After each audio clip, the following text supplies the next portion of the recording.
الطلاق مرتان فإمساك بمعروف أو تسريح بإحسان ولا يحل لكم أن تأخذوا مما آتيتموهن شيئا إلا أن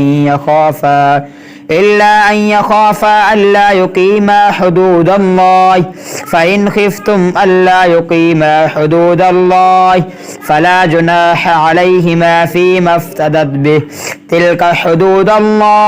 تلك حدود الله فلا تعتدوها ومن يتعد حدود الله فأولئك هم الظالمون فإذا طلقتم النساء فلا تحل له من بعد فإن طلقها فلا تحل له من بعد حتى تنكح زوجا غيره فإن طلقها فلا جناح عليهما أن